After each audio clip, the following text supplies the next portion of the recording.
If you have watched any of our videos for some time now, you will have heard me ramble on a lot about, well, being the best version of yourself and growing and developing so that you can just be amazing. You have tons of value in a partner as well. But let's actually talk about what you should be looking for in an ideal, healthy, very high value partner.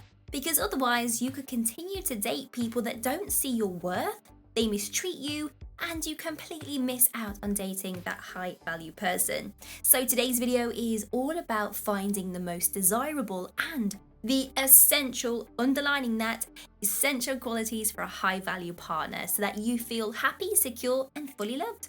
My name's Anna, and stay tuned.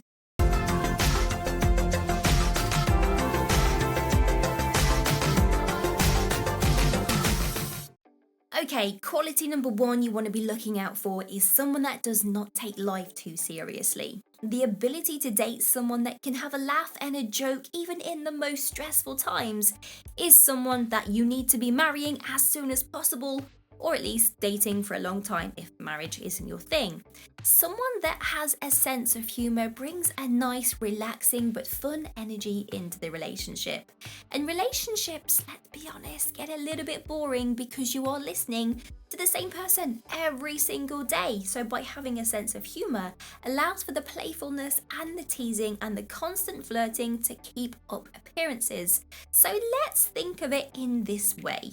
Would you be prepared to stay with, let's say, a boring person for 40 years of your life, or with someone that makes you laugh for the next 40 years of your life? Well, I know which one I would choose. Number two, the next trait is someone that is affectionate in oh so many different ways. To some people, giving a hug and offering a box of tissues when someone's crying is enough. But for others, it could be actually talking about their feelings. And a good partner is someone that has a full understanding of what affection is and how to make you feel that you have the full affection. This ties in very close to love languages, but as a rule of thumb, you want to look for someone that is able to respond on a physical, an emotional, and a verbal level of affection. And that way, you guys can be closer together and you have a deeper, much more meaningful connection. You also need someone that has the ability to empathize. Empathy is being able to recognize someone's current state and offering them a way of letting them know that they are not going through whatever it is on their own.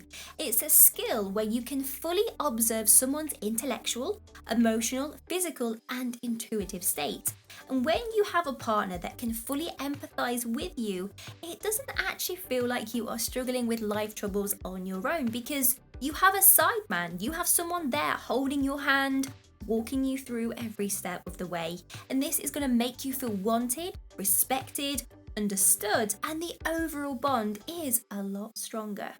You also need a partner that fully respects you and has a boundary of appreciation. So you want to date someone that fully respects you and everything that you live for. So let's break it down.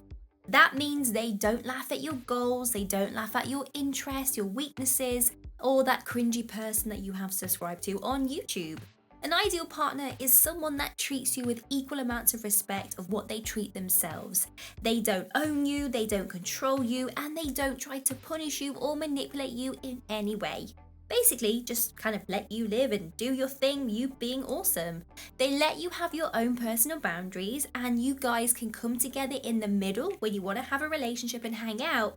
But then when you kind of separate from each other, it's as if you both live separate single lives, which is healthy. When it comes to dating, we feel like we have to sell ourselves to the other person across the table in the restaurant. We want them to see us for all of the fun bits and pieces and how successful and interesting we really are, but instead, it's just two people in a relationship that are able to ask questions and listen to each other and be curious to find out more about each other. Honesty and full transparency. Being honest in a relationship is such a core fundamental of what success actually looks like. Because if two people don't trust each other and then dishonesty comes into the mix, the relationship naturally does start to break down. And this honesty doesn't always mean infidelity. It could mean just withholding important information or hiding something that they don't want to share with their other partner for fear of embarrassment, breaking up, whatever. An ideal relationship is one where both people maintain a level of integrity, when both people can just open up and be honest with each other. Everyone knows each other's intentions and nothing feels like hard work, which is key. And if both couples are able to be transparent in everything that they do, well, they can fully commit to one another, knowing that they have each other's backs and they are a power couple. The ability to open up. A lot of people say that they have partners that are very closed off in nature.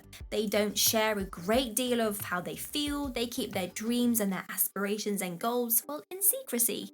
Now, usually, there wouldn't be much wrong with this type of relationship if both partners were very closed off emotionally. However, if one person is not getting their emotional needs met and they are unable to actually open up emotionally about their needs to their partners, sadly, the relationship eventually will break down because one person is always unhappy. And the ability to be open in a relationship means that both people can freely speak about what's on their minds. They don't hold back, but also it's a great way of developing on your personal journey throughout life, because a relationship with someone, let's be honest here, really changes who you are. Sometimes we never realized how selfish, how humble, how loving or dishonest we were until we were in a relationship. So the ability of both partners being able to open up to each other means there is nothing lacking in the relationship. Plus, people are able to accept feedback from the other person to change what is needed, to fully compromise to keep the relationship flames burning. So don't get this confused in thinking that if someone opens up, the other partner has to heal them, solve their trauma and deal with their problems. In fact, it's a lot less effort than that. The ability to open up means that each partner can reveal those parts about themselves without feeling that they always have to be validated and have a solution. Maturity. Maturity isn't just being able to hold down a job and clean the windows on a Saturday morning and then mow the lawn on Sunday and then remember to take the dog out and feed it and feed the fish. It's a whole load more, but specifically, it's actually about being able to leave the past in the past, change what is needed in the present, in the current state, to build a successful, bright future. And having the maturity traits in a partner is fantastic because it's one of the best things that you can experience in a relationship. It means that the relationship is always going to grow in a healthy, positive way. Both partners are able to grow and develop, and overall, it becomes an overall rewarding relationship. High self-esteem. You need to look for a partner with this because confidence is so sexy and it means building the relationship up becomes something amazing. A confident partner is one that is able to invest in the other person. And naturally, when two confident, high self-esteem people start dating, well, the relationship feels pretty much unstoppable. Both partners can feel secure and convinced that whatever goes on, they don't have to worry about the other person committing infidelity or doing something untrusting because they both trust each other and they have an overall amazing, secure relationship. Thank you for getting to the end of the video. That really means a lot. And something that you can do to really make my day is to subscribe to the membership on our channel. The link in the description bar below will tell you more about what that entails. But specifically, you get your name up on our super fan board right here. These are some amazing people that support the channel every single month. If you appreciate the amount of content that we are pumping out on a weekly basis, then this is a great way to say thank you. I really hope you have an amazing day. See you in the next video.